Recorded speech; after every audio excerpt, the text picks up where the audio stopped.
приложениясы арқылы біз пенсионка алу үшін заявка береміз. Пенсионка жиналған ақшамызды алу үшін заявка береміз. Ол үшін госуслуги бөліміне өтеміз.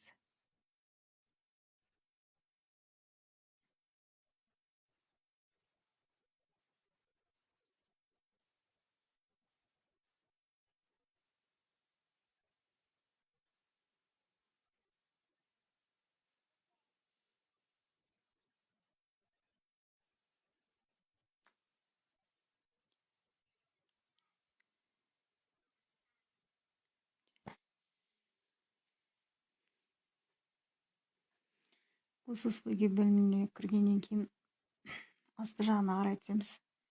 Выплата НПФ деген бар. Последний орналасқан оставить заявку деген кнопканы басамыз. Одан кейін мына жерде оформить заявку деген шығады. Мына жерге цель не мақсатпен алыватсыз, сол бойынша мына жерді таңдайсыз. Мысалы сіз ипотекамды жабу үшін, не болса емделу үшін деген сияқты осындай нелерді таңдасаңыз болады. Сумма қанша аласыз? Мысалы, мен 1 миллион деп заявка қалдырам. Филиал обращений. Шымкент.